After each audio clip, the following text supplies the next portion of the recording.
Soundstripe.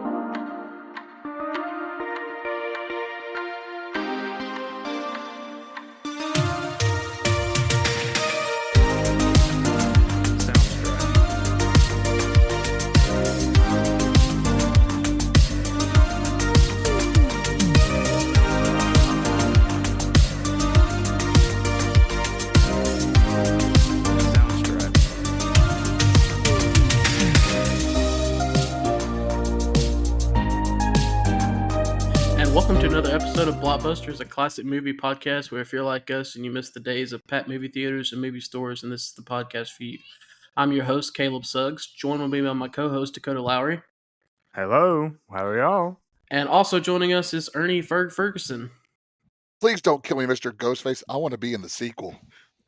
I almost wrote that one down. I almost wrote it down.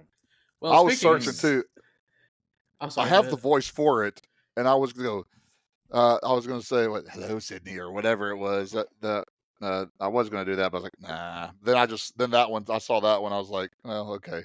That's perfect right there. Dang it. And speaking of sequels, what people don't know is it took us 8 tries to start this podcast. 8. No exaggeration at all. I blame you too. Dakota and I are waiting for the outtakes to be played, but Caleb's going to throw them in the trash and just get rid of them. Because it's all him, because we have to wait for him to get done. So, we get to make fun of him because we don't want to do it. One of these days, we'll upload a blooper reel to our YouTube page. The YouTube page that I haven't finished yet? Hey, it's finished. We just got to upload to it. Okay, that's what I meant. I haven't uploaded anything to it. Well. Anyways, neither here nor there. It is a very special episode because it is October, and that means it's time for our... Yeah, you hit it way too much like that. It. I mean, then people are going to think we're doing the movie It. And you're just sitting there. Technically, is it the original It a television series? Is it technically a book? Yes, it is technically a book. Which is technically a book, but... Which is nothing like the movies, thank the Lord. Yeah, no kidding. Well, it's kind of... You know what? I'm not going to get into that. Stephen King, the little sick individual. But anyways, like I was saying... It is October, and that means it's time to do our very first scary movie, much to Ernie's absolute delight. And I know he's super excited about this episode. Looking forward to this. And of course, since it's my pick, of course it's my pick because I'm the one that picked a scary movie. Ernie's not going to, and Dakota apparently forgot his love for scary movies. No, I do love scary movies. I was just thinking of Ferg. He's a man. He's a grown man. He can handle it. And I'm trying to be compassionate. It doesn't matter. Like I said, I can watch Cliff Notes versions if I need to. And then I have, as we have discussed, I have the gift for gab, so I can kind of hoodoo people and thinking I've seen stuff if I haven't. Which I did watch this movie. So did you, or did you watch Scary Movie? I'd rather watch Scary Movie. Well, technically, we did watch Scary Movie since that's what the original name of this movie was. I saw that. When I was looking stuff up about this. Glad that they didn't go with that. Anyways, so the movie we're doing this week is 1996's Scream. So obviously, as you can tell, this is a big movie to me. Growing up, my dad super big into horror movies, horror aficionado, especially slasher movies. Obviously, we've talked about it in other episodes. Halloween is his big, what he loves. There's no telling how many times that man has seen Halloween. And, but we'll get to that movie down the road, also to Ernie's delight. But as much as he loves Halloween, and I do too, the first time I ever saw this movie, it became instantly one of my favorite movies, one of my favorite franchises. You're talking about something that revitalized a genre that had really gotten stale and bad in the late 80s and early 90s. Mm-hmm. So without this movie, there's no telling where it would be. And I probably saw this, 7th grade, first time. Couldn't sleep that night. I understand that. I've seen it about 30 to 50 times since. So I think I'm okay now. Probably because I can recite the movie by memory. But yeah, this is it is a pretty interesting movie altogether. because if you look at the cast, I mean, you have a bunch of comedy actors in this slasher movie, and so in I think a lesser director than Wes Craven, this could Hmm. have been more on the campy side. Like the way a lot of the slasher movies had gone to, because I mean, I'll say this: Matthew Lillard, I'll take Hmm. him. Well, Yeah. the amount of Matthew Lillard that they allowed in, because if they put more Yeah. Matthew Lillard in, this movie is different, and it doesn't work as well. But Matthew Lillard, man, that's easily he's by far the best part of this movie for me. Well, I think that's a part of what part of what makes this movie great is this cast. I'm not gonna say they're just like all Oscar type winning actors, but I mean these were Hmm. pretty decently big names Yeah. at the time, and that's not something that you got in slasher movies. Slasher movies usually of the period were just the actors in them were not very big actors. Not very Most of well them, known. Yeah. not some of them might have used it to go, like Jamie Lee Curtis obviously used Halloween and some other horror movies to go into bigger stuff. But for the most part, I would say had the Halloweens and the Friday the 13th and the stuff, the actors in that, you're not going to see them in other big films. So to actually have some actors like David Arquette, Courtney Cox, Matthew Lillard, these are some, you know, I don't I don't remember 1996. I don't remember how huge they were at the time, but I would imagine they were decent names. And then they go on to do bigger. Obviously, Courtney Cox was doing Friends, and David Arquette's done his stuff, and Matthew No, Lillard, Nev Campbell was on and Party of Five, which was a Nev huge Campbell, movie, which was a huge TV show at that time yeah, too. Party of Five, yeah. So Yeah. that in itself made this different from basically every other slasher that had come in the 15 years prior. But I think Yeah, also part of the reason that it kind of went so big when it released was didn't they like and Ferg, you would probably know more about this when they advertised. Didn't they advertise Drew Barrymore Yes, pretty heavily in this? yes, she was on the poster. Nev Campbell was not on the poster. So Drew Barrymore was, and that's one of the. This is we're already going to start talking about this. How Scream ties in several old horror movies. Yeah, The yeah. intro to this movie is Psycho, Hmm. because you had Janet Leigh, which is Jamie Lee Curtis's mom, was in Psycho. She was the big star. She was she was the headliner, and she gets killed off early, just like Drew Barrymore was the headliner. People came to come see her, which again, just on research, she was originally signed on to be Sydney, mhm, Yeah. but something in her schedule didn't work out, and I think it made the movie better that she wasn't Sydney. Hmm.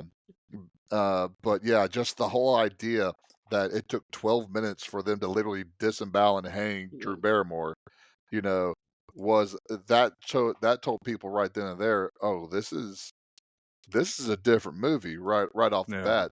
mhm, And again, I if it hasn't been known yet, it'll be known now. I hate horror movies. I hate slasher movies. The first 12 minutes of this movie, I mean, if I could take the disembowelment out, it's a Yeah. chef's No kidding. kiss. The first 12 mhm. minutes of the movie, Hmm. it was fantastically done. Even with Wes Craven being the first ghost faced and getting hit in the head with the phone by Drew Barrymore. Just the popcorn in the first scene. And I know we do what we normally do, but talk about building tension in the movie. I mean, you had Hmm. all what's going on, the phone calls going on, the discussions going on, and then the popcorn starts to slowly increase to where it starts to burn.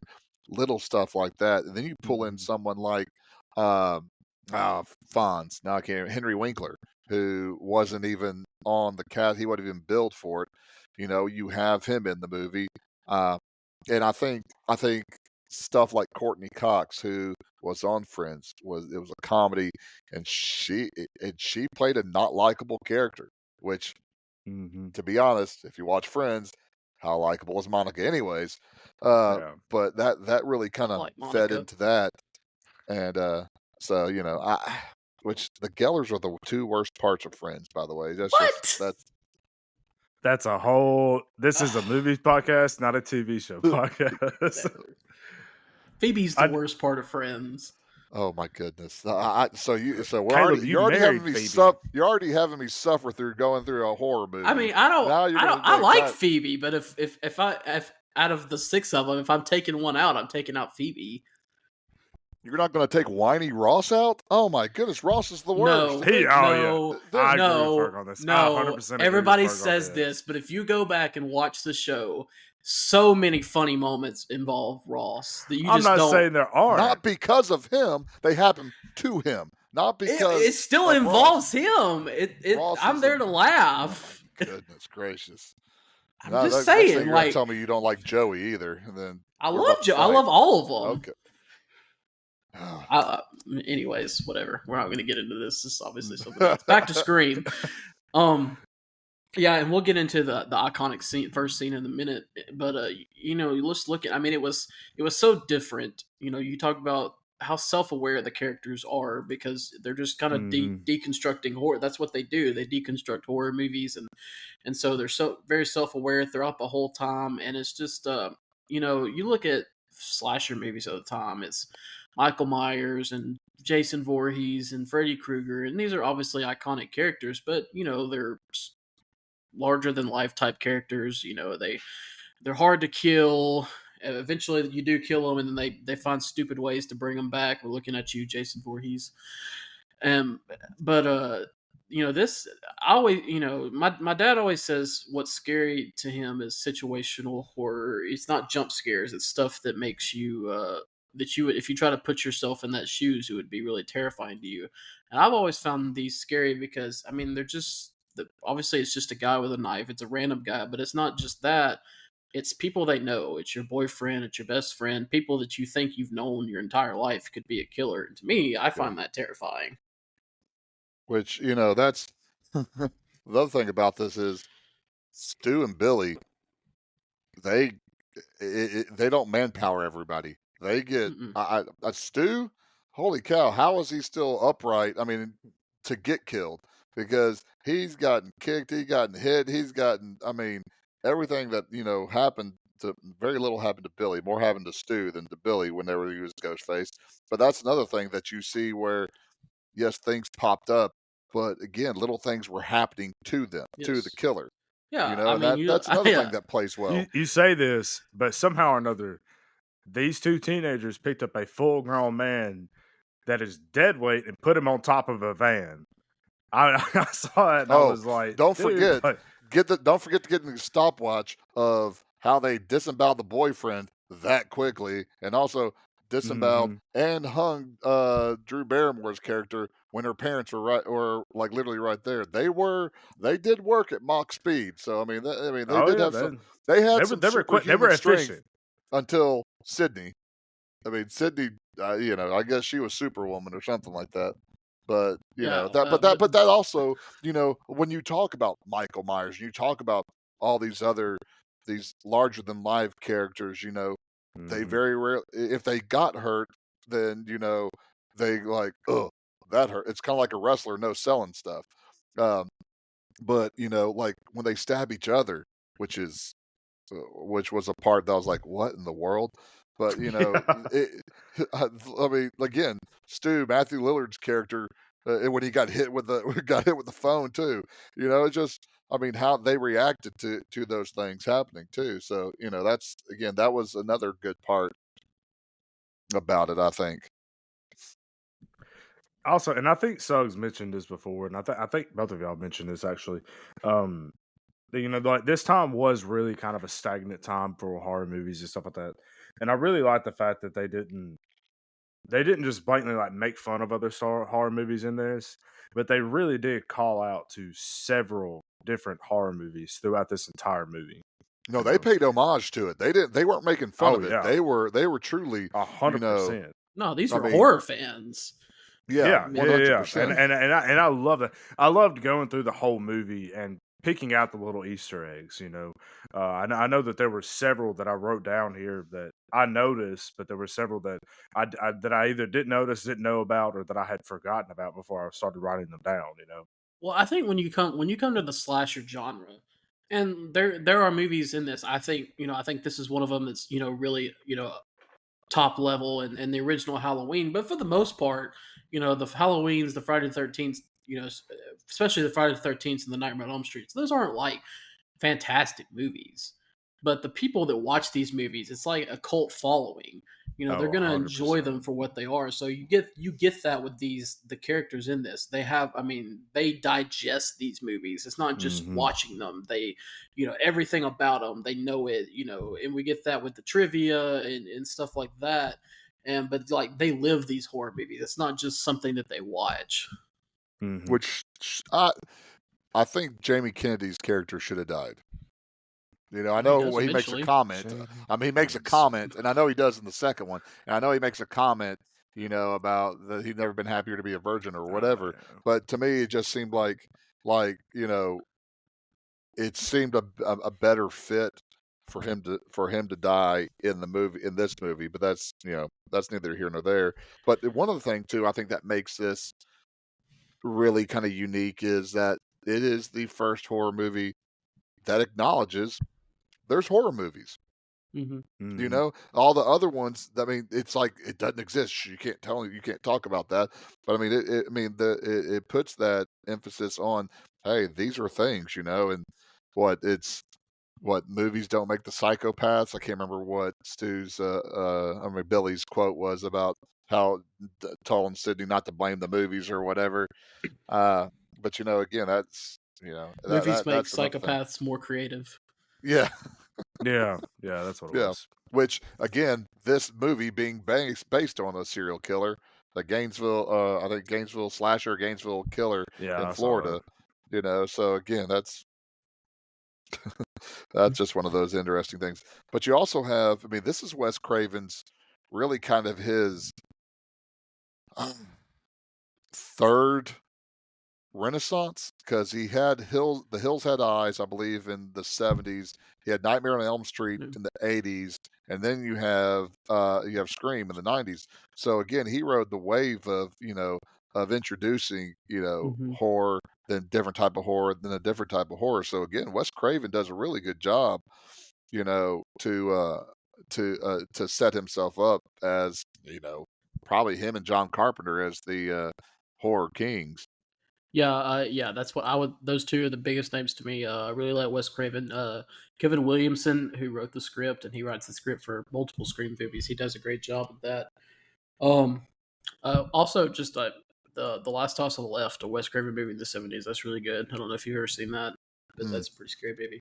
But anyways, Scream is a 1996 American slasher film directed by Wes Craven and written by Kevin Williamson. It stars David Arquette, Neve Campbell, Courtney Cox, Matthew Lillard, Rose McGowan, Skeet Ulrich, and Drew Barrymore. Set in the fictional town of Woodsboro, California. Scream's plot follows high school student Sydney Prescott and her friends, who are on the anniversary of her mother's murder, becomes the targets of a costume serial killer known as Ghostface. Scream was released December 18th, 1996 in LA, and December 20th, 1996 in the United States. It grossed 173 million on a budget of just 14 and 15 million, and it holds a 81% on Rotten Tomatoes. And if I'm not mistaken, I think I heard, I'm not 100% sure, but I think I heard that it was the highest grossing slasher film until Halloween came out in 2018. Yeah, I think I heard So like too.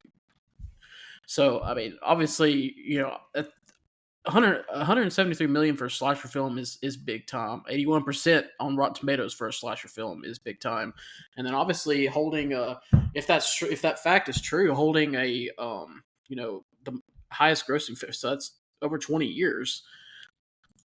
So it really just goes to show you how big this movie was. Yeah. And just the fact that I was about to pitch a fit saying that David Arquette got the lead billing, but then I forgot. Then I looked at it and they went alphabetical. I was about to say, you got to be kidding me that Dewey got the lead billing on this, the future WCW champion. Well, but you don't like Dewey? I mean, No, Dewey I mean, no. Gail and they play a role. But can the movie survive without Dewey?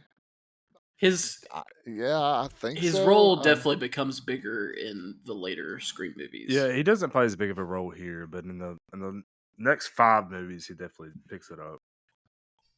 Yeah. Okay. Nick. Well, I'm not watching them because hopefully after this they get outside the 90s, and so I'm thinking of Scream 2. I think it may be in the 90s. No, actually, too. Scream 2 was 97. They released Right. Scream 2 immediately after this. Yeah. And Well, they then, said Scream they 3 said the guy. is like Scream 3 is like 2001, and we've already done a 2004 Which, movie. So speaking, I guess I just realized that they released Scream 1 in December. And they released Scream 2. So I don't know when in 97 that they released it, but I mean, that's a pretty quick turnaround for are you sure it was? movie. I thought it was 98. Are you sure it's 97? Released December 12th, 1997. Okay, so almost 1998. Still, that I mean, 1 year for a sequel turnaround. Yeah, That's, well, I think that's pretty quick. Well, I the think movie was Williamson sold the movie as a trilogy. So he had the bones of the trilogy already. Okay, so I didn't know that. Also, when you look at it, slasher movie, I mean, there's a reason the budgets aren't very high. They're not hard to make. I mean, horror movies in general are not hard to make. They don't have high budgets. They don't take that long to make. So why haven't you done it? God, definitely would be terrible at directing a movie. Well, if it's so hard, it took me 8 tries to get us started on this podcast. You want me directing a movie? I'm just saying that sounds like a terrible idea. I'm not. Okay. Hey, you're not the one talking though. You're teaching people how to talk. And also, Ernie, Scream 3 came out in 2000, which is 4 years earlier than the oldest movie we've done. I mean, the newest movie we've done. Well, but there's only there's only one reason why we did the oldest movie or the newest movie, and that's because you want to do a football movie. And this was again the whole premise of this is blockbuster type of movies. Yes, but so, we agreed that we agreed that it was like pre-2010 is what we were doing. So let me put it this way: if we're getting to Scream 3, we better have this better be like year 7 that we're doing this because there's way many more movies that we need to be doing over Scream 3. Challenge accepted. We will do Scream 3 by the end of the year. Let me tell you this, because if we're doing Scream 3 before Friday the 3rd, I mean not Friday the 3rd, but Nightmare on Elm Street 3, there's something wrong because Nightmare on Elm Street 3 that's the one that's my horror movie right there. Yeah, because Freddy's comical. That's exactly. That's your type of character. That's your type of character. Yeah, but here's the crazy part. Also talking about the writer Williamson is after Scream they basically came up to him and said I want you to create a television series. Dawson's Creek he created, and the lead character of Dawson is kind of self-autobiographical, so he's like that's written after him. So if you've ever seen Dawson's Creek, which I don't think y'all had, it was a bigger deal when I was growing up. But I've seen episodes. Yeah, I mean it's that was Katie Holmes before she went to Scientology, and all that. Michelle Williams and Joshua James Jackson. Vanderbeek.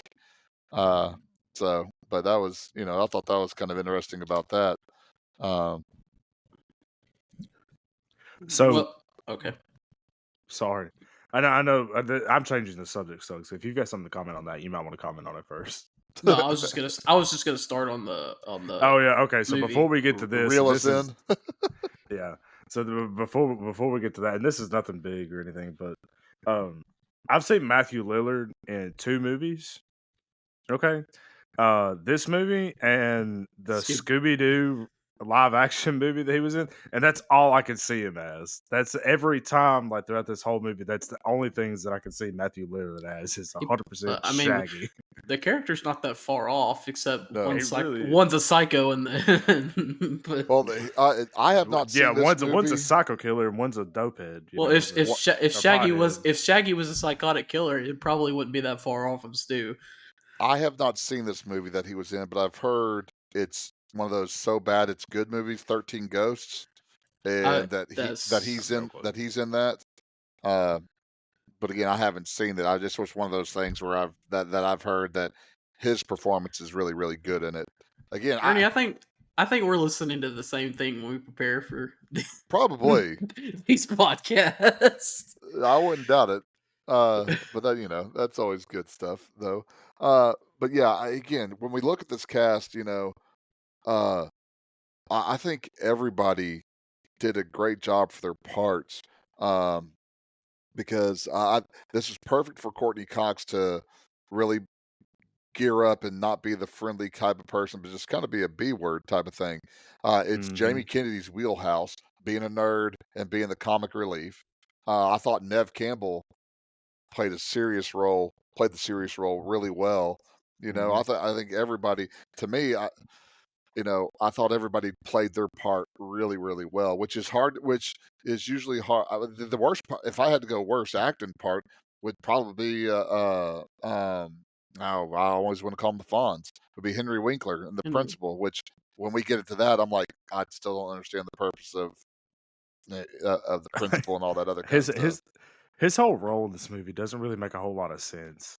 Yes, I think he's one of the ghost face killers. Why? I don't get like why did he die? To draw the people away from the party. That's why they killed him.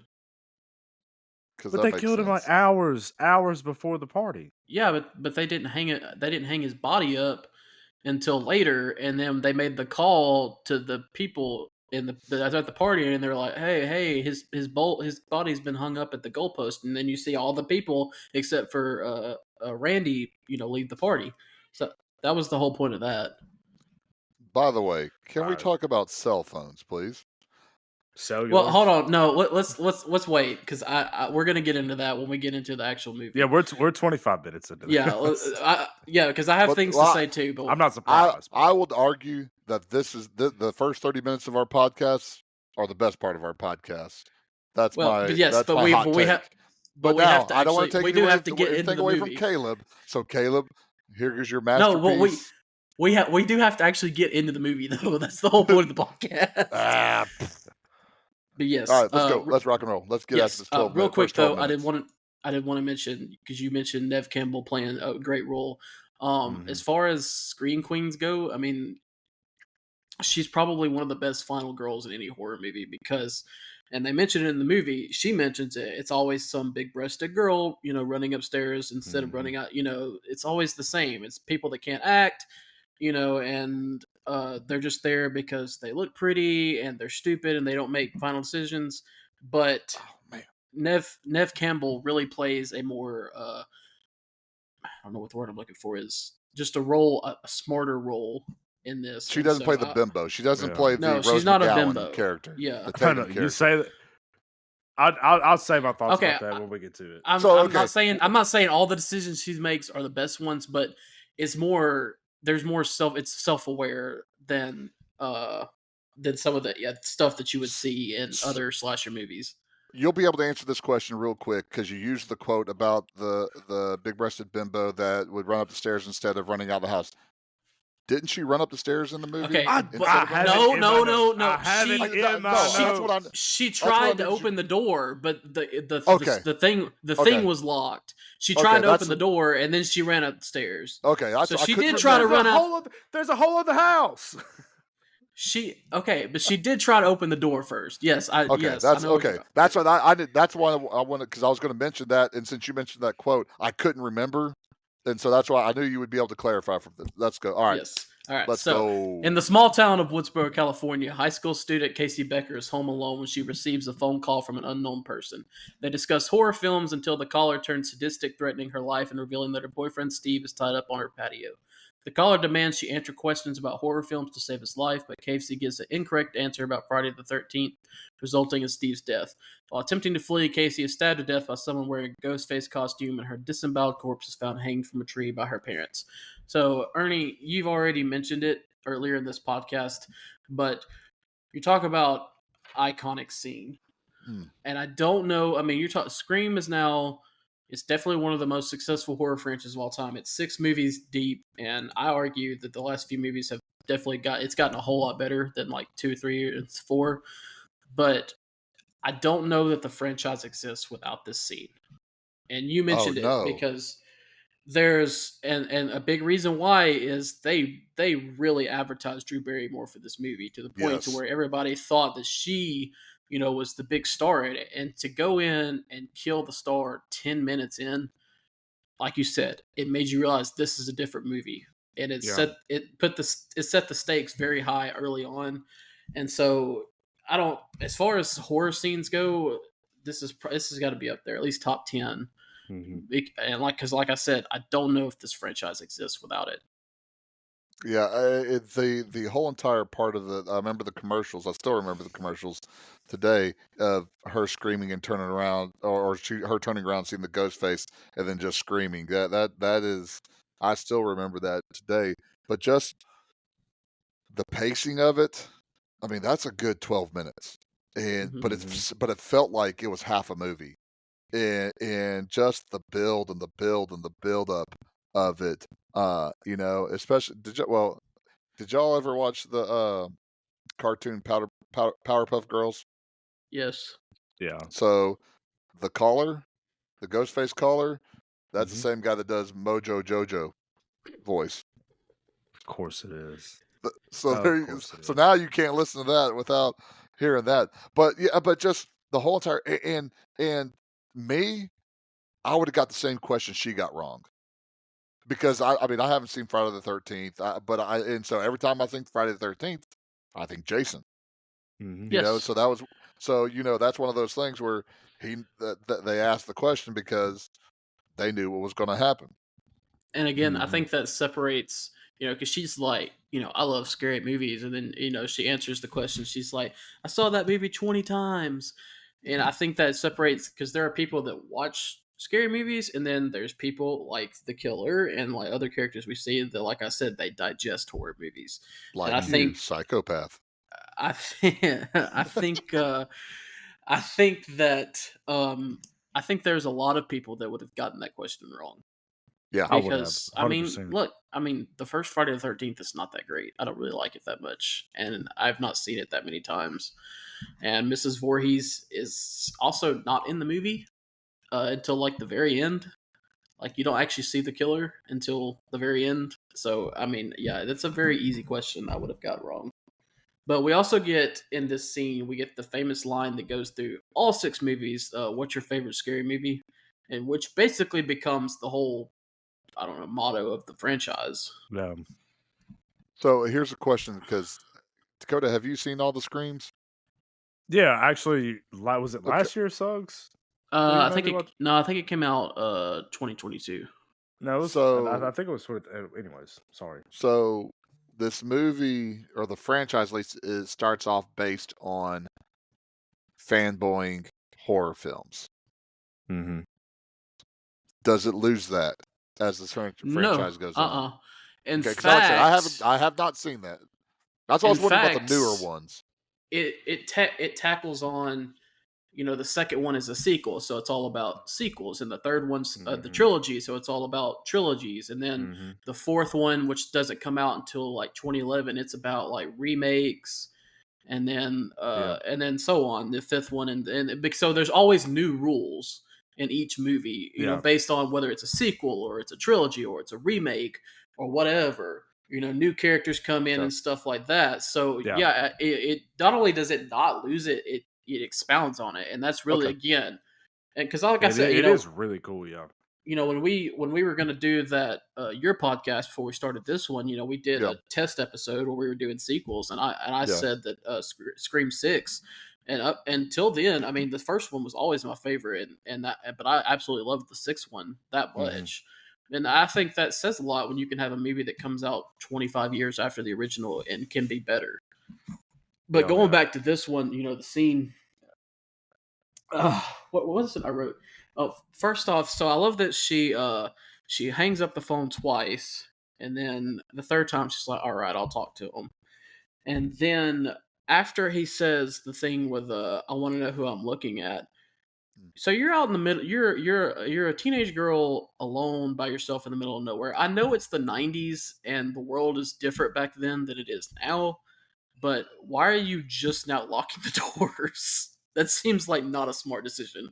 I I Well, I first don't of all, know. they're not necessarily in the middle of nowhere because they're in like wine country in California. So Yeah. again, this is kind of explains why teenagers have cell phones also, because Ernie Ferguson didn't have a cell phone until 2002. So but so you know, I can understand not locking the doors. And I mean, I lived in Houston, Texas, and it took us a while before we started locking our doors. And So say maybe that's again, just, you know, but now, okay, as I say this, if Sydney's mom had been raped and murdered, that's you true. know, even though they caught the killer, quote unquote, that would leave people, especially teenage girls by themselves, to lock the doors, unless she truly thought she was safe because her big boyfriend was coming over. I don't know. I don't know. And there was also things as I'm going back, and I don't know how many times I've watched this movie. I mean, it's been a bunch. So I feel like every time you've seen something so many times, you start to pick up in little things.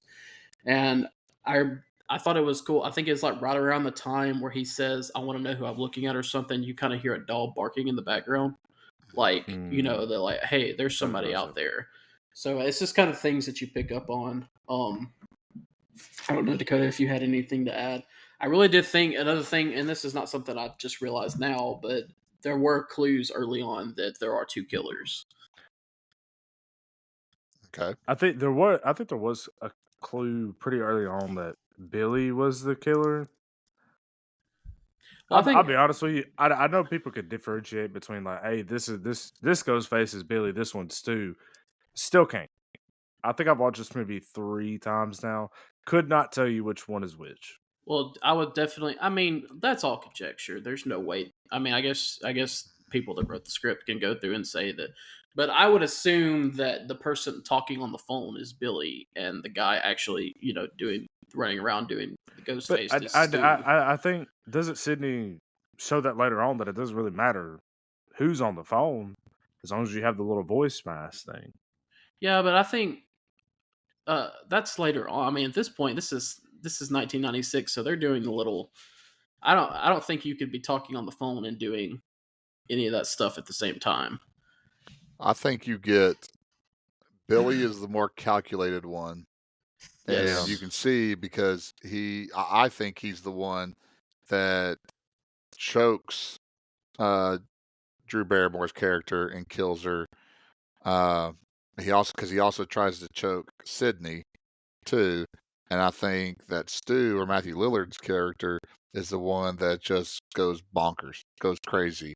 Yeah. I think he's the one that gutted the boyfriend. I think he's the one that hung up and gutted uh, Drew Barrymore because there's one thing I read that one person investigated this like the two-handed thrusted knife trying to kill somebody, that's Stu because he's just savage. And the one-handed is, Billy. I'm like, dude, you've watched this way too much to be able to decipher that. But you can see though their characters fit that because Billy is sinister, he's sly, and everything Stu Hmm. does, whether it's at school, whether it's at the party, where what Jamie Kennedy's character Randy says you don't say I'll be back or I'll be whatever he said was that he says I'll be back. I'll be right Yes. back. I'll be. He I'll be says right back. Yeah. yeah, said I'm You'll gonna never be go. right back. I'll be right back. I mean, so there is that difference in the characters there, and so but yeah. I guess here's a question: realistically, in the movie, and I know we have hindsight, who else could it have been? Because they try to pin it on the principal. Hmm. No, No, they. T- I don't think they ever tried to pin. They tried to pin it on the They really dad. tried to put it on the dad. Yeah, that's what they I don't really. think the no, I'm principal not Well, talking. I Okay, think. particularly. sorry. Let me I don't even rephrase my think the question. teenagers did that. Let me rephrase my question. Who did the movie try to pin it on, I never or thought the try to get principal. you to think? I think the I, movie tried to get you to think it was the dad. I never. Yeah, I never really thought it was the principal. Because he The had the principal, I never scissors. really got. he had the scissors in front of the kids, and he was kind of acting like that. And he talked about whether Yeah, I guess. he would string them up and saw that kind of stuff. So again, one of those red herring Yeah, type of things. but then he gets killed like very quickly right after that. So I Yeah, guess it's again, not that was really. part of But they tried to So put it on Randy, which Yeah, initially even there really Randy was says that Randy. he would have been a prime suspect too. yeah, I think the movie. I mean, the movie tries to. I mean, because obviously they're trying. Billy and Stu are trying to pin it on the dad. So they do different things with the dad, like But then, I mean, realistically, you're picking Uh-oh. between. Dogs barking in the background. You better watch Uh out. oh. I think Kamei got home. Yeah, So, dogs barking in the background. Let me Exactly, look that's at what- his face. I said I get it. Hello, Dakota. What's your Are you favorite gonna movie? ask me my 3 questions? but I think realistically, you're supposed to pick between Billy and Stu and Randy. And again, we'll get to the two killers thing later. Yeah. But you're thinking one killer throughout this, so you're Yes. picking between those three. Yeah. So and it's really and I would say there's different things throughout the whole movie that you can be like, hey, maybe he is the killer, maybe for all three of them, Yeah. and it works.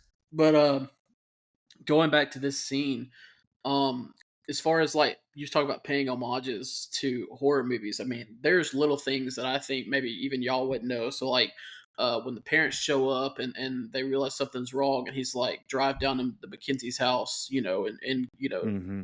so that's actually from Halloween, where she actually says the same thing to the little kids. She said, go down to the Mackenzie's Yeah. house, and so they're just little things throughout that. I mean, this movie is so much about paying, like you said, paying homage to old horror movies, and it's not just references that you wouldn't understand. And I think Ernie, I feel like this scene would have probably affected you the most, having a daughter, but me having a Yeah. kid myself. If I were to come outside and see my child hanging like that, I can't Ugh. imagine what psychological trauma that would do to me. Yeah, that's just and that's one of those things I also thought about. Like he sees his daughter like this, and then he tells his wife to go. Not knowing where a killer is, and go to the neighbor's house or whatever. But No. yeah, He tells her to go to the neighbor's house first, and then she walks out the door and she sees him. She sees the daughter, and she screams. And then the husband comes outside, and that's when he sees her. yeah, I don't. Yeah, that again. The best part of this movie is the first 12 minutes of the movie. That's to me by far, you know. And again, you talk about homages. One of the movies that Casey had was Halloween. That's one of the movies that she rented. And then also the very first question that was asked was about Nightmare on Elm Street. Again, Wes Craven movie. So that's it's just it's good. Now, the very Good first stuff. question was asked about Halloween. Okay, the second question then was about. No, they said she said he asked her what her favorite scary movie was. She said Halloween, and then she asked, and he was like, "Guess," and she said Nightmare on Elm Street. Okay, there you And go. then the three questions were Halloween, Friday the 13th, and then what door am I at? Which, I mean, granted, he's not going to let her go anyways, but I feel like it would be pretty easy to say, you're at the patio door, you just mutilated my boyfriend. I feel Well, like I mean, you're in hindsight, I guess he could sprint around.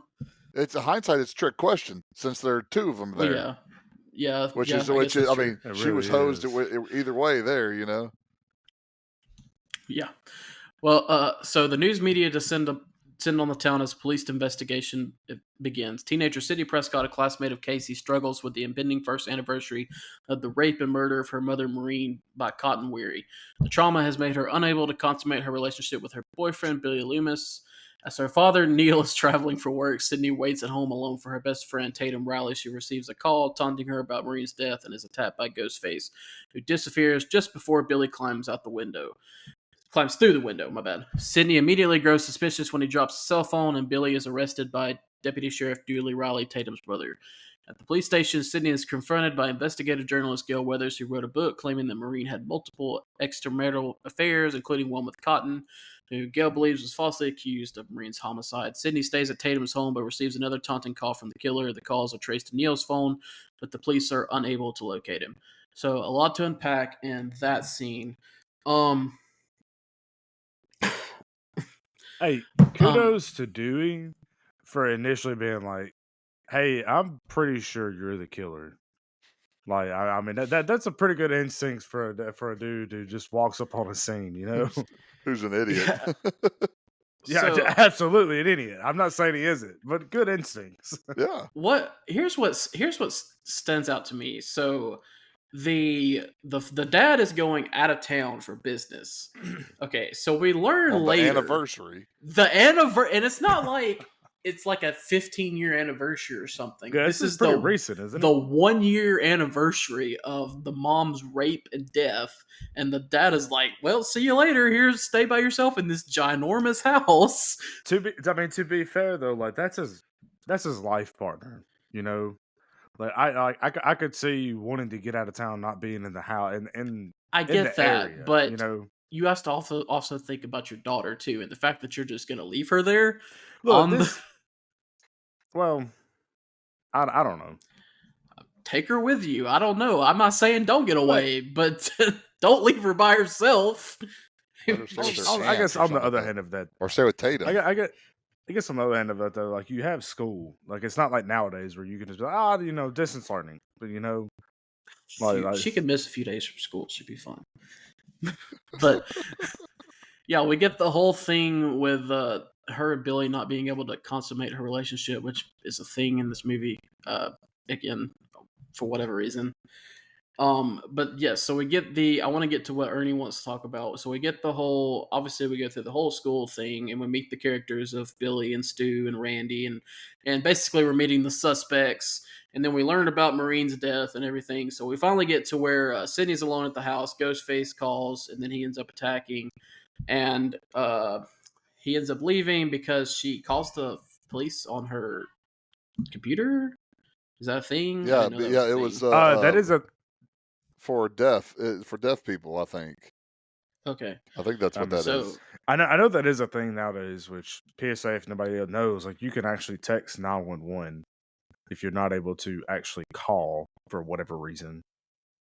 But I didn't realize that was a thing, I guess, back in the 90s as well, that you could like IM them, I guess. You can IM anything. Anyways, Billy comes to the rescue, and she's so happy to see them until he drops a cell phone. And apparently, dropping a cell phone in 1996 automatically makes you number one suspect for the person that just tried to kill her.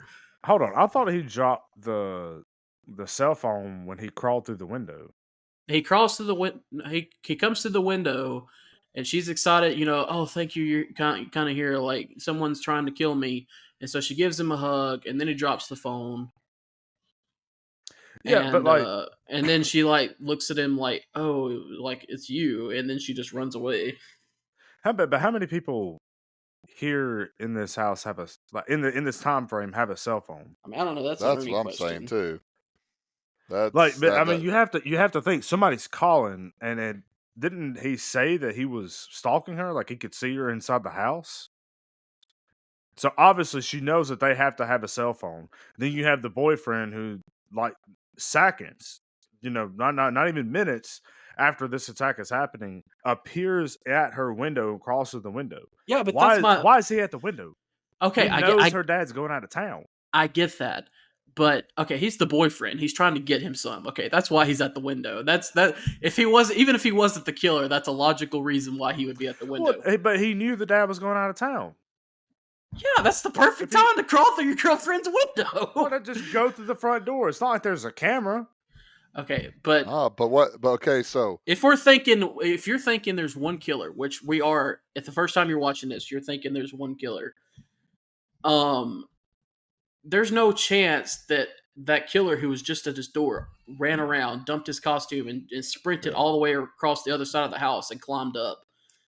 And so, but my thing is, I don't know how rare having a cell phone was at this time, but I mean, she's not even thinking when he crawls through the window that he's the killer. You know, she's happy to see him. So why is just dropping a cell phone make you all automatically be like, oh, you're the one that's trying to kill me? I don't know. That's why I'm wanting Ernie, because he's... as far as cell phone, I got one in 2002. My late wife didn't get one until 1998. So, and again, for me, if you're talking, and I was 20. My wife, I think at that time was 24 when she got a cell phone. But this is a teenager, so that's one thing. But if you're talking about like a businessman having a cell phone, like Billy's dad having a cell phone, I I I wouldn't have a problem seeing some corrupt lawyer having a cell phone. But some teenage kid, even some rich brat teenage kid, having a cell phone at that time, to me is kind of, as the kids would say, sus. But uh, but again, I don't know how just a cell phone makes him guilty in her Yeah, eyes already. especially not guilty enough to be arrested. Yeah. I mean, I guess You know, trespassing if she but like I don't know. I mean, she was I hot could. to I think trot. I He could was hot to trot justify. right then. So I Yeah. don't know. I think I could justify more of them having a pager than I could a cell phone. Yeah, yeah. But I mean, here's one of those things. Just looking back on this, this is beauty for Stu and Billy because I don't think Stu was there to kill her. Or Stu and Billy, I don't think they were there to kill her. I think they were there to mess with her because this is when they kidnapped the dad. Because if you look at the outfit the dad's wearing, it's the same outfit that he has on at the end of the movie, and so so that's why Billy comes in the window I could see is to that. dis, Yeah, to, for to sure. to distract Sydney, as again Stu, who does all the heavy lifting, goes and kidnaps the dad right then. I could definitely see that theory. That makes sense. I don't know. Was there anything more in this paragraph? But we get that we. it sucks. Sorry, this just occurred to me that you also have to think like these are like horror movie fanatics. You know, like I mean, isn't that her whole thing with this? And so if she's looking at like something like somebody crawling through the window with a cell phone. Like obviously, this person has to have a cell phone. You're like, oh well, this is a horror movie here. Like, I think that more so would help Okay, play into but that. I mean, this is not some random person. This is her No, This is I her get that. boyfriend. So you're Well, yeah, if there's saying, a and random person crawling through the window, I yeah, understand it's 1996 and cell phones are obviously not common like they are today. I'm just saying, I feel like just dropping a cell phone, would that be enough to make you go from, oh, I'm so happy my boyfriend's here, to my boyfriend's trying to kill me? Well, I mean, even though he was very, very hot to trot because the stalker came into the house. I mean, he even mentioned about how he sure was like, "Oh was. man, hey, hubba hubba." I'm like, that should have been her first clue to say, "Hey, dude, you're psycho." You know. Wait, he did what? Oh, he was. You Yeah, go below, listen to how he was talking and some of the things he was saying to her after he came through the. I mean, she was like, he was ready to roll. He was like, "Hubba hubba, let's go All on, baby." all he said was, "Don't." He's gone now. That's all he says. You can. I mean, you look at him. He was ready to roll, son. You got. sure I may be Yeah. was. getting that mixed up with later on in the movie, but because there's something that may have been the second time later on at Tatum's house. Then I'm thinking that where he talks about all the stuff that's going on and how it gets him excited, type of thing. Uh, again, you can just look at him and tell him he's a psycho. I mean, chick's traumatized because she's attracted to that dude. Which I guess when can we talk about the reason that he's doing this? Do we have to Okay. wait till the Well, very end? I'm gonna go. I'm just gonna go ahead into the next paragraph, anyways. All right, that's fine. All right, that'll work. Following his release, Billy encounters City at school and further upsets her by comparing Oh, his you absent. skipped a paragraph. No, I didn't. No, you didn't. You're right. Sorry. That was Gosh, this thing only has 4 paragraphs. Take Sorry, 9. dude. My bad. Dakota's trying to make me look stupid on here, and I have to be the mean person. Like, no, I didn't. Congratulations, I made myself. Well, that look goes stupid. back to the 8 takes, so that's all right. We can keep on going. Well, following his release, Billy encounters Sydney at school and further upsets her by comparing his absent mother to Marine's death. After suspending classes in the wake of the murders, Principal Henry is murdered in his office. To celebrate the school's closure, Stu Mocker, Tatum's boyfriend, hosts a party at his secluded home. Dewey and Gale keep watch on the party in case the killer strikes again. Tatum is isolated in the garage by a ghost face who fatally crushes her with the garage door. Okay, I'm gonna. There's a lot. There's a lot going on. There's a lot going on here, so I'm gonna stop. So yeah, Billy gets released from school, and again, you have to appreciate bro's his dedication, because his girlfriend, he's just been released from jail. His girlfriend was the one that accused him, and he's still trying to get him some. Yep. I mean, respect. Undefeated, Hold on. There was a untied. scene. I think there was a scene in here while they were in the school, maybe. Was it the bathroom scene that took place? So that comes right after she and Billy have their little confrontation in the school. And look, I love this movie a lot, but if there's a couple scenes, and this is pretty much right in here. The bathroom scene, I mean, it's creepy. For one, well, it's good because you get more backstory about Maureen. You get the cheerleader and her friend talking, about Maureen. So you get a little bit more backstory about Maureen and how she was a whore, and you're starting to realize that you kind of see it in Sydney, where she's starting to realize maybe I did make a mistake, because she's already starting to doubt herself as far as because she got the phone call at Tatum's house, and that's when the killer is like, it looks like you fingered the wrong guy again. So she's already starting to doubt herself. So you get this more and more. And then, so the bathroom scene, I mean, it adds a lot and it's spooky, but okay, how does a guy dressed as Ghostface who attacked a student just get out scot-free of this school? Because there's a person as she's coming out of the bathroom. So how does he get out of the bathroom and without anybody seeing? I thought, didn't they say though that it was just a student playing a prank? Well, that's what Tatum says. And then Sydney's like, no, it was really him. But I mean, if I'm obviously Sydney's like I don't know what you'd call it, the prime person that needs to be protected by police. So if she comes out screaming, I would think that someone would investigate, right? No, you would think so too. And that's what I was thinking when I was watching this. But I think I wrote it off immediately afterwards when she said, I mean, I think it was just a prank. Slasher movies, you have to write off stuff, even the best ones. Yeah. But I mean, you're looking at it, it's kind of like, okay, how would he just get out? But yeah, I don't. And then the other scene, the scene that I really don't like about this movie, probably the only scene that I just don't like, is him stalking her in the daytime, where you get it like they're in the grocery store and you see his reflection, and then they're at the house and he's in the bushes with a curfew about to happen. I could have gone. Yeah, it's not like it's Halloween. He's just dressed in this all black, flowy cape outfit with a white mask on, and he's in a grocery store. Somebody is like, nobody notices this guy. I'm like,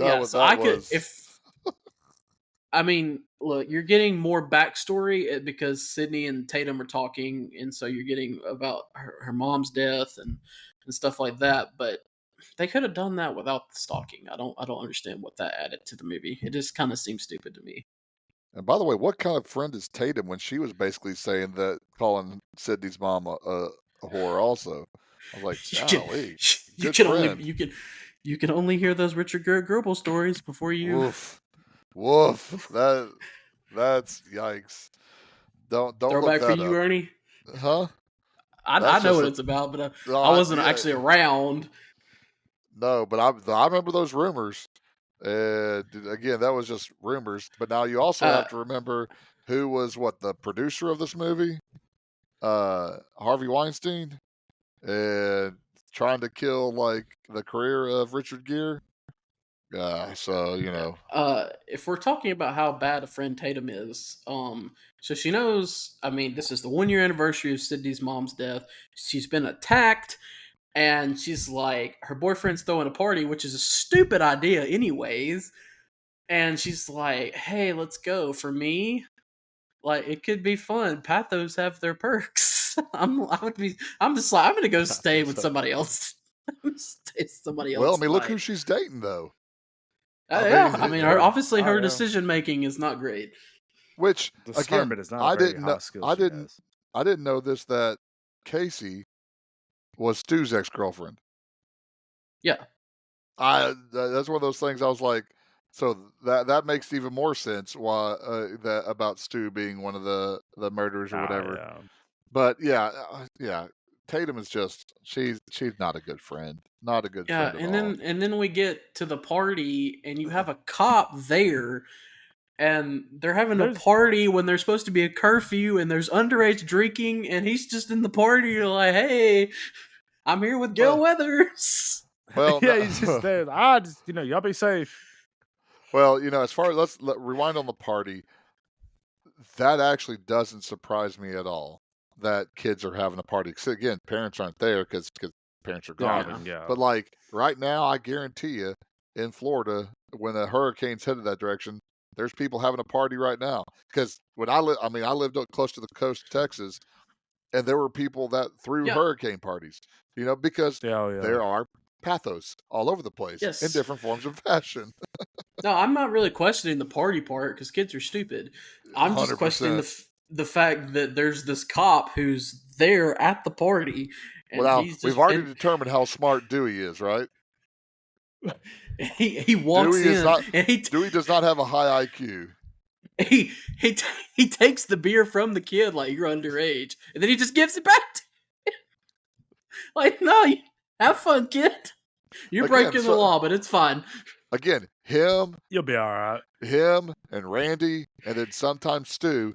They were enough comedy in it without going too overboard. Again, Dewey, I don't know. I'm still kind of iffy on Dewey though. So that leads us to the always pleasant Tatum death, where we get she's the beer wench. She has to go get beers. So this death made me so mad. Yeah, it's just. I mean, look, there's a killer out there, and you know what he's wearing. So if you turn around and see this guy standing there, I don't think your first thought should be, "Oh, it's just Randy playing a trick." Yes, I want to be in the sequel. She's not in the sequel because at least she doesn't get stabbed. At least she doesn't get stabbed. No, she's just picked up by the garage door. That Death by garage has door. Power to do that. Death by garage door. Look, it was gonna be a tough trying to get through there because let's try. I'm trying to think of the Is best this way the to say only this. death that wasn't by a By knife or a weapon? In this, I know there was somebody with a gun. Death by TV. Yes. By TV. Stu was TV. Yeah. And then Billy gets shot in the head. So, but was she stabbed? No, Tatum. Well, she got her arm sliced. Yeah. And then she runs away. Yeah, she did. But again, I'm trying. It's a PG podcast. I'm trying to think of the best way to say this. She's a little too blessed to make it through. Her endowment kept her from escaping. Yeah. So not which I guess. I mean, look, again, I don't know. We used the quote of big breasted earlier. That's true. That's true. Technically, I was quoting the movie though, but I don't.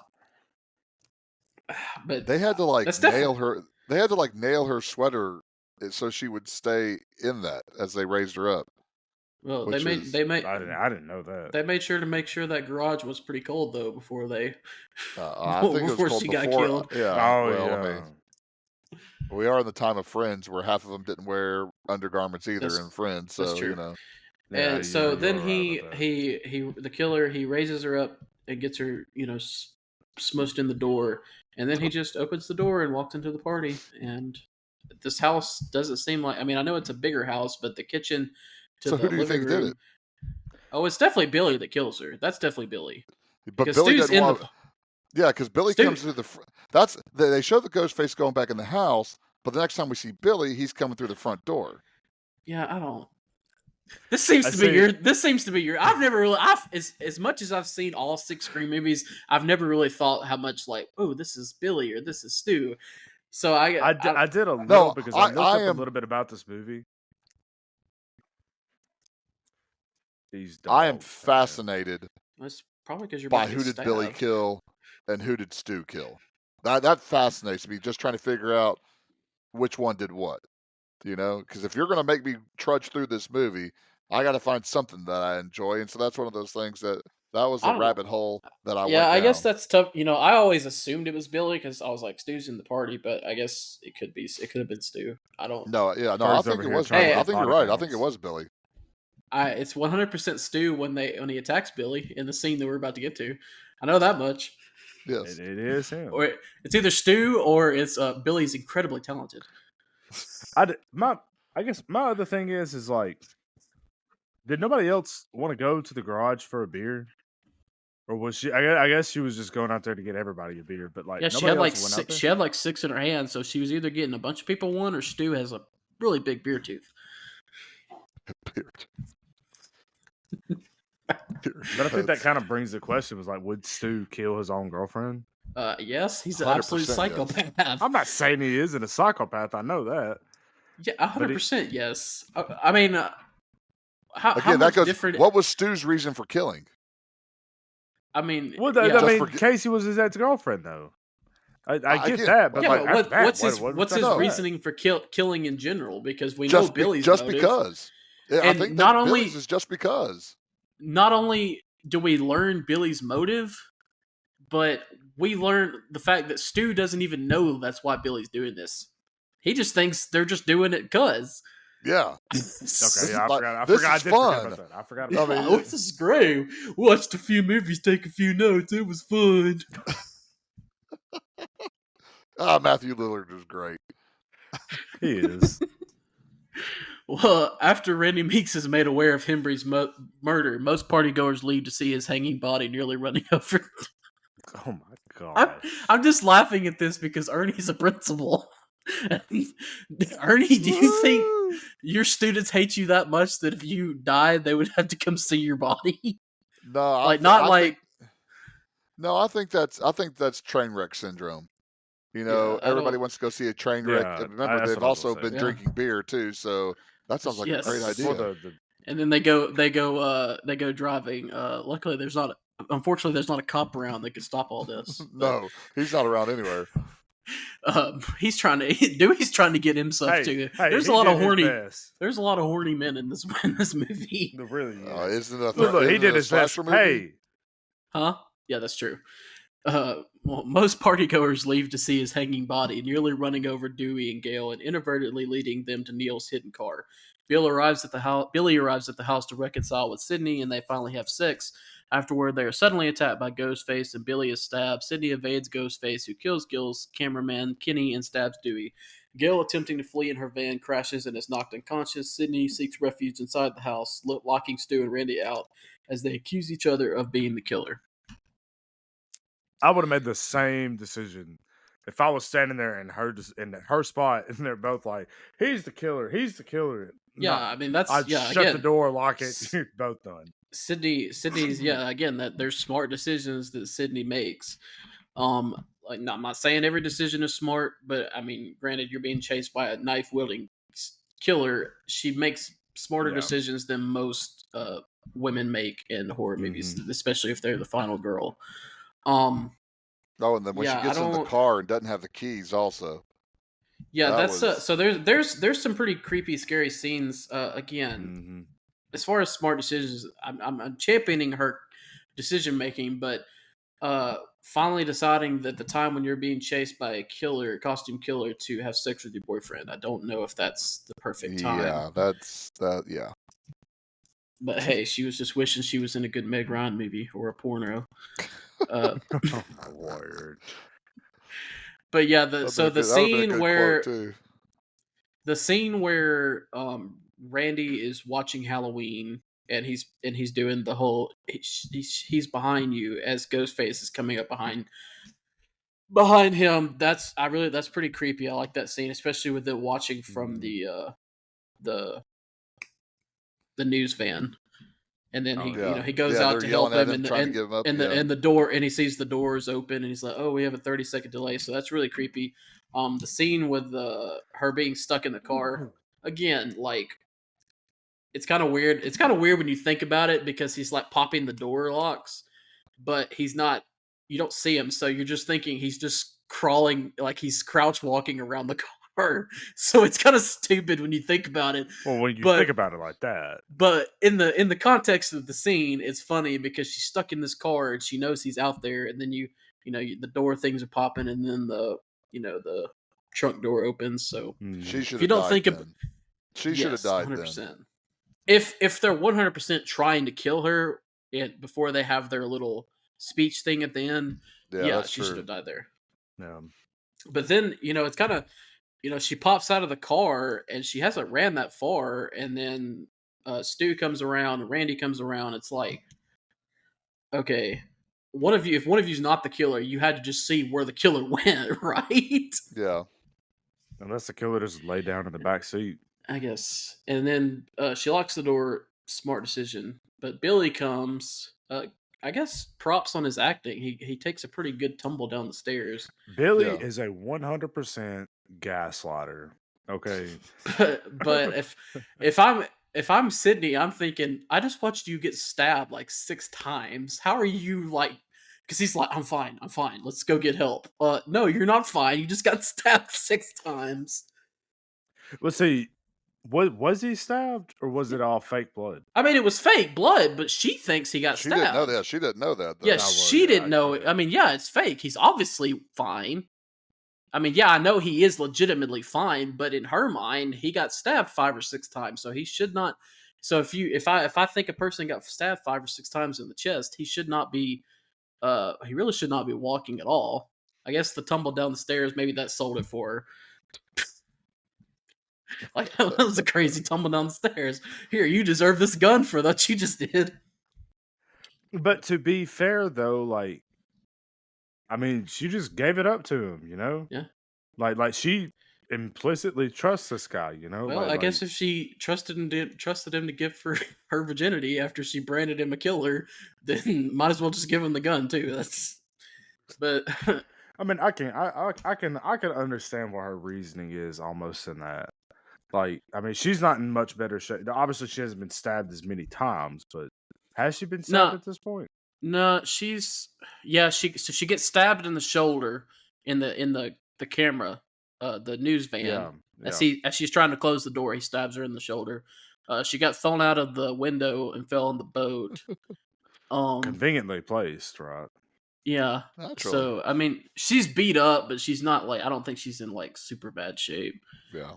But I'm going to give her this paragraph because we're going to get into like the big part of the movie. So a seemingly wounded Billy returns and allows Randy inside before shooting him in the shoulder, revealing himself as the killer and Stu as his accomplice. Billy confesses they killed Maureen because the discovery of her affair with his father led to his mother's abandonment. The pair abduct Neil to frame him for their crimes and proceed to stab each other to depict themselves as the last survivors. They are interrupted by Gail's return, allowing Sidney to incapacitate Billy and kill Stu by dropping a television set on his head. Billy nearly stabs Sidney, but is shot by Gale. After Randy remarks the horror film killers revive for a final scare, Billy tries to lunge at them, but Sidney kills them with a shot to the head. As dawn breaks, Neil is rescued, Dewey is taken away by ambulance, and Gale provides an impromptu news report about the night's event. So, again... Golly, there's so much in this paragraph. Yeah, so I'm going to start, again, I've grown up in horror movies, and I think horror movies are about... there's a lot of reveals. Norman Bates' mother was actually dead. Laurie Strode, Michael Myers was Laurie Strode's sister, Michael Myers was Laurie Strode's sister. Michael Myers was Laurie Strode's brother.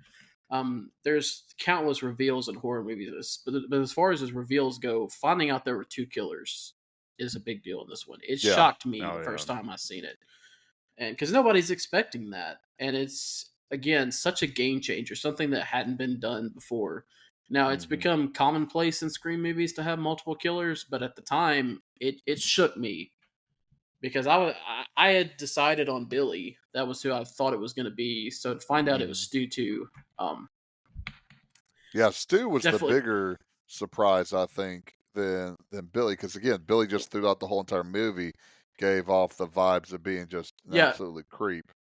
Yeah, Stu didn't have that, I don't know what you call it, that final boss mentality to him. He just didn't seem like a guy that was that could be a mastermind behind these killings. He seemed like more of a follower. Exactly. Yeah, he was a and he is.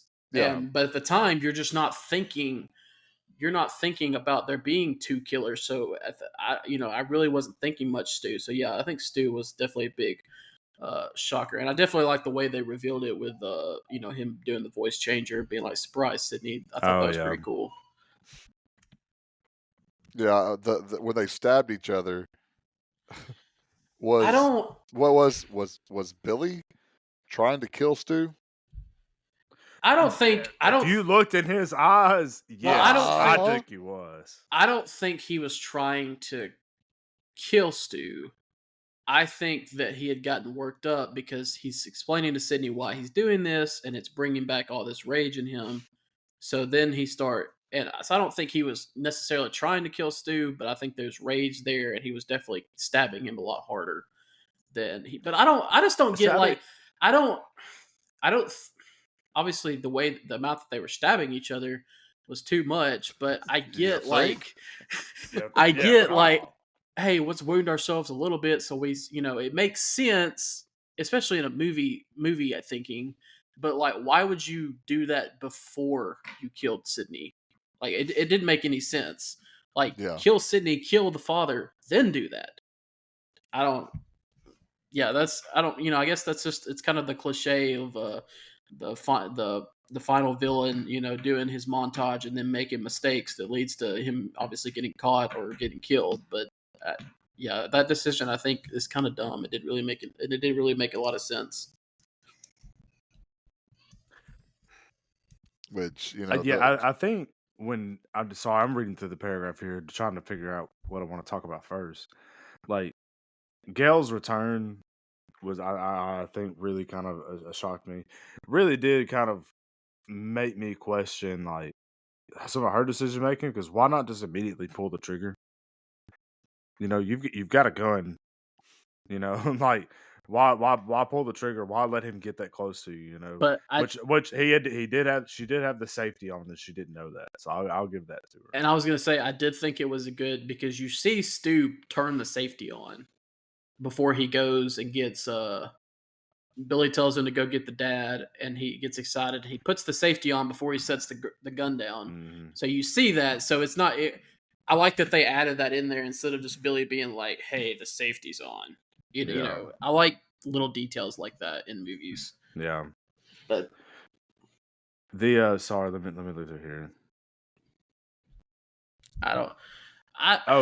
Her shot at the end when he's laying there and they're like, killers make their, this is where killers make their big scare at the end, and then she just like pop up. I mean, like no aiming. And it sucks. I think I mentioned that to you when we watched this the first time. When I first time ever watched it, like that's whatever shot, Okay, but I'm not gonna question her. She may be a good crack shot. We don't know that. We don't know anything. But I mean, let's talk about the fact that Billy and Stu turn around for a second, and when they've turned back around, she's lifted her father, who seems to be he's not fat, but he's a big dude, and somehow got her and him out of the, all the way around to that closet without them seeing. That's pretty impressive strength. So I'm not going to, if she's that strong, I'm not going to question her ability. Apparently there's something in the water around here. They picked up the cameraman and threw him on top of the van. Yeah. So. But I mean, I think I'm questioning Sydney's ability to shoot. I think I'm questioning Billy in that situation. Like, why would you? Exactly. Did I scare you? Yeah, I don't really. Play dead for a little bit, and then get out of there, something like that. But so can we? All right. Billy's reasoning for going on this murder spree. I mean, it's psychopathic reasoning. So, as much rage as he had, he waits a year to do this.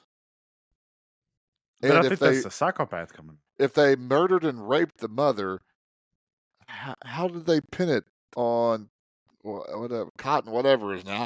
I don't even remember what his name is. They pin it on Cotton Weary. It tells them Sydney sees who she thinks is Cotton wearing his jacket as he leaves their house, and then I guess it's Billy or Stu, or I don't know. I mean, it's very, but I guess it's just psycho. They wanted to make a spectacle out of it, I don't know. I don't know. That was Uh, just that was kind of but flimsy to me. I would have just gone with he's a psycho and doesn't necessarily need a reason. That's perfectly but good explanation.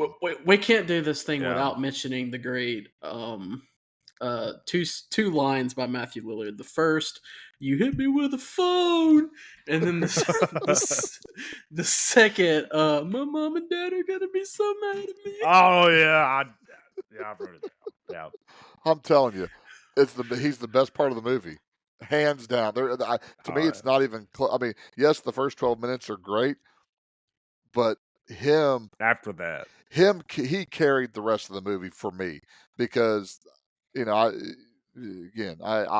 enjoyed him. Yeah, I don't. So again, and then Sydney kills Billy. She kills Stu because she's a crack shot. And she stabs And people then with we get the umbrellas thing. too. Yes, I mean, how sharp is that umbrella, or how strong is That's what she? I'm That talking Hold on, she's about hold on, hold too. on. I'm pretty sure that I read somewhere that she actually stabbed him with the umbrella in that scene. Oh, that would not be fun. Hold on. I might have The to look this the up prop again. master should be fired if that's the yes. case. Oh yeah. I mean, I don't know. I guess they have retractable knives. I don't know if they have retractable umbrellas, but It wasn't in the budget. Hold on. um, Yeah, the movie's ending injured the actor in real life. He was actually injured during that. and then, but so we get to the ending of the movie where she's just kind of walking the field. You know, it's cool. The music's playing. We see Dewey being loaded in the ambulance. He's not dead. He's asking where Gail is. Gail doesn't give a crap about him. No, she's Gail's trying to already get doing her report. her 15 minutes of fame. Yeah, so I don't know. Cool end of the movie. Okay.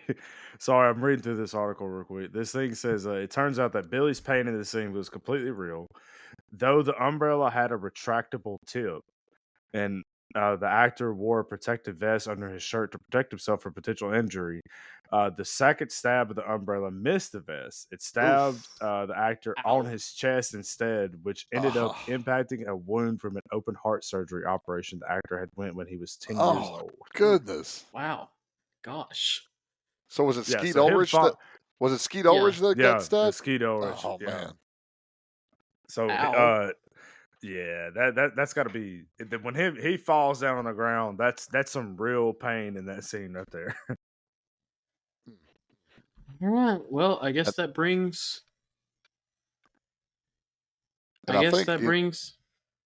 yeah, that's that last 5 nights it took them to do that to film that last scene, with Billy, Oh Stu, yeah, and Sydney. Man, 5 nights. It took him like 3 weeks, I think, to film this entire movie. Which I didn't realize this even now until we were just doing this.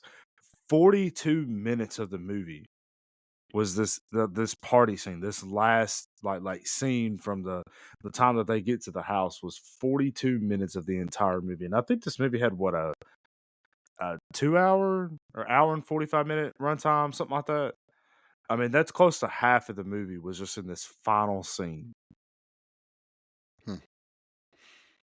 Well, I guess it's time for rankings, right? Isn't that the fun thing? Are you going to make yeah, me go first this that's week? the whole reason why Yeah. we're here. Well, again, like I said, I had a friend ask me. I don't know. It's been a while back. He asked me if there were two franchises that I could go back and watch completely for the first time. What would they be? My first one was obviously Star Wars. Ernie, you know I'm a huge Star Wars fan. But my second was Scream, and it really is. Ever since I don't know why, just the first time I watched this, I've fallen in love with this franchise, and there are high points and low points throughout the entire franchise. But to me, the first movie is about as high as it gets. Like I said, up until the newest one came out, I thought it was the best. And I think as far as slashers go, I know that there are probably more.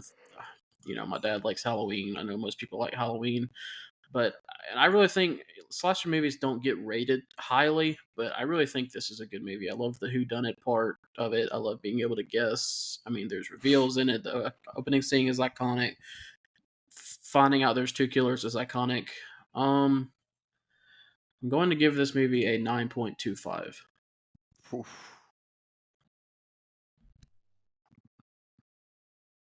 Wow, so that's like right behind Back to the Future for you. Yeah, I as mean, far as highly obviously, rated. Yeah. obviously, I can't be completely objective when I'm talking about because this is just a movie that I love that much. But I really do think, that's probably, that's probably a little higher than I think. Like I said, Rotten Tomatoes has an 81%, so that's probably a little higher. But like I said, that's just the bias that's in me. But I do really think it's a really great movie that's obviously stood the test of time. I think, Yeah. 28 years later, because I was born in '96. I actually had. Did you have to look up how old this movie Yeah, was? I think I did do that.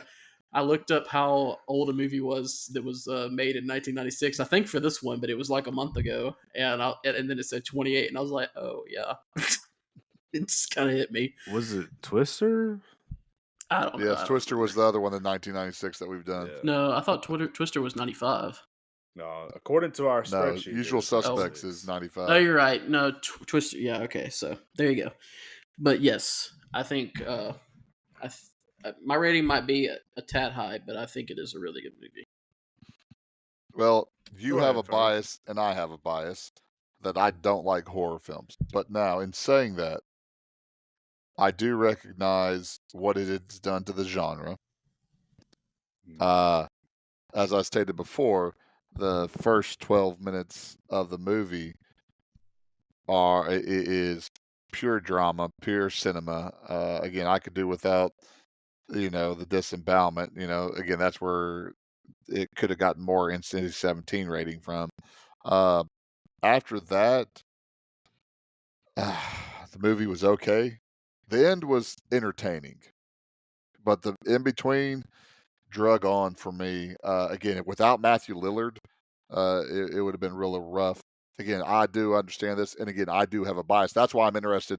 I knew where yours was going to go. I knew where mine was going to go, and I'm really interested with Dakota. That's what of this. But for me, it's a 7.75 again, and that which is higher than I was thinking I was going to give it. So that's what I give it. So Dakota, Oh my goodness! you don't have to stress about hurting your friend's feelings or hurting my feelings. No, I'm not hurting feelings. So this He either gave it the exact same score or he gave it lower, and I'm not sure which one I'm going to be more disappointed about. no, it's not.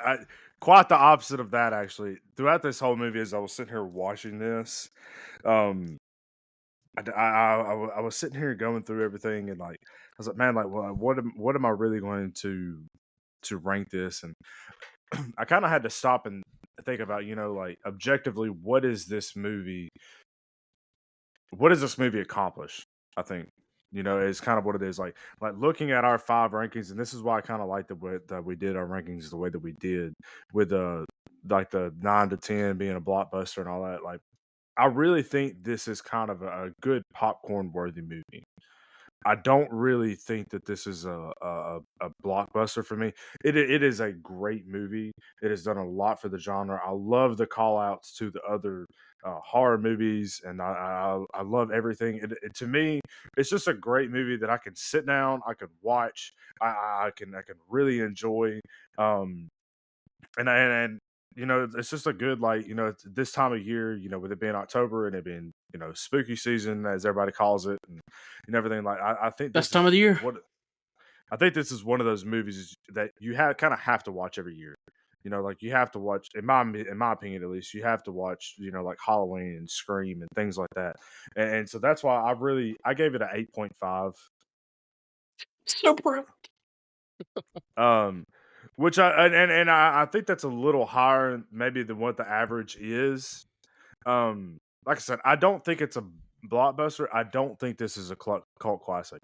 I think this really just genuinely is a movie that anybody who just enjoys watching horror movies can sit down, watch the movie without thinking about it too much. Well, I guess there is a lot of thinking about it, but just like, you know, after you've watched it a couple times, you know who the killers are. I don't know. I enjoyed the movie, and I'll definitely watch it again at some point. All right. Well, that The brings reason that I was laughing is because that my score, the rating that I had picked out, is literally the average of what your two yes, scores are. yes. So I mean, so again, That's why I laugh so hard. yeah, the average of the 3 is 8.5. Ernie, I'll let you tell us where that brings us on our list. 8.5 ties it for 5th with Raiders of the Lost Ark. It's right below The Usual Suspects and well above Friday Night Lights. So, but Yeah, it is so tied for 5th can- with Raiders of the Lost Ark. Can you put a little 5 on the rank there, or has it got to be 6? I'll put 5. Yeah, I'll go back and I'll put a 5. I'll Okay. do. It's Matter of tied fact, for 5th, yeah. as you watch it, then I will do. Yeah, that's. There we go. There Yeah, you put go. that little 5 in there.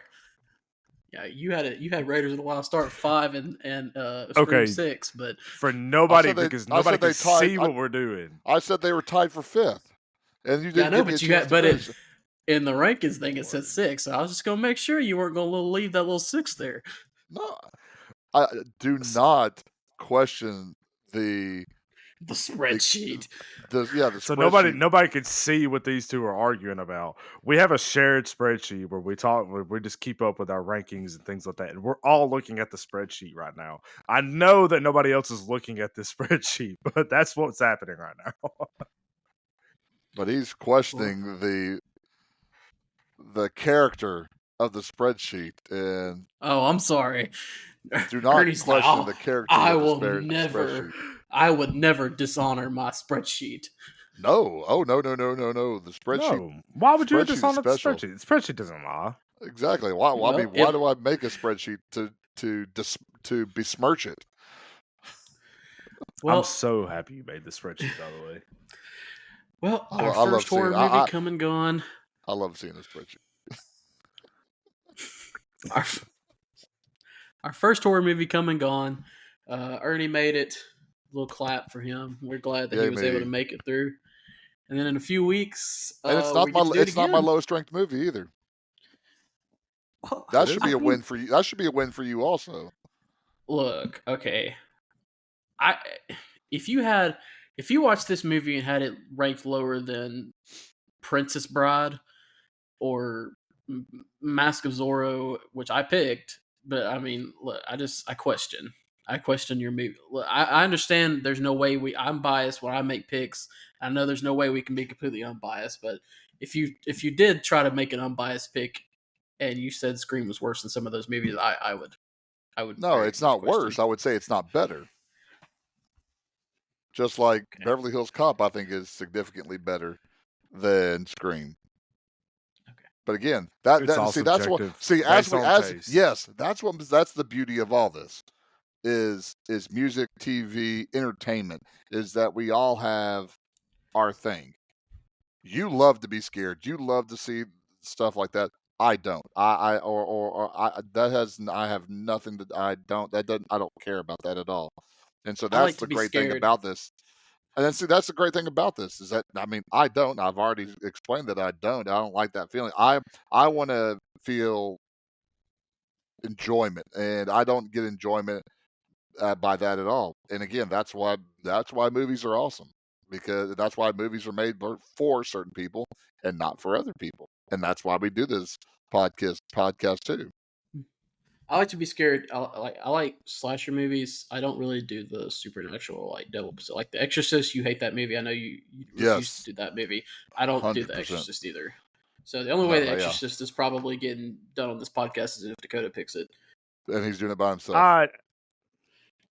A solo show. I feel like I could sit down and talk about a movie for an hour. I'll figure something out. That's a 1973 movie. So again, I'm saying no on it too, even though we have two 1970 movies, because that goes against the heart of this podcast.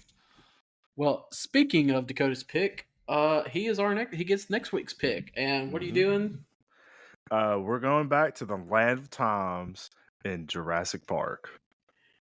I thought you were going to say Land Before. I thought you were going to say Land Before. I was. That's what I was thinking. I was like, we're gonna watch The Land Before Time. I messed the quote up. I might cry if we do that. That's a sad movie. I don't think I've seen The Land Before Time since I was in daycare. Yeah, I think the last time I saw it was at my grandmother's house. Well, I'm pretty interested in this. Like I told you, I've never seen Jurassic Park. Man, I love this movie so much. I think I like it. I think you will too. Your point, dinosaurs are just never been my thing. So I've just never been like, oh. But you like Ross. I didn't like his job. He was a paleontologist. I didn't say I wanted to be Raw. He's funny. He's comical. And I watched that show to laugh. Literally what you're doing in your little video thing right now is funny. Pivot. We better get out of here before we keep on going on. So, next week we'll be doing Jurassic Park. We passed well over 200 downloads this past week with the Dead Poet Society. Yeah. So we thank everybody for listening. Again, when we started this, we didn't think we'd get a couple people maybe per episode, and we're consistently in double digits per episode. So we really appreciate that. You can find these episodes on Apple Podcast or Spotify, and hopefully soon YouTube TV. Eventually.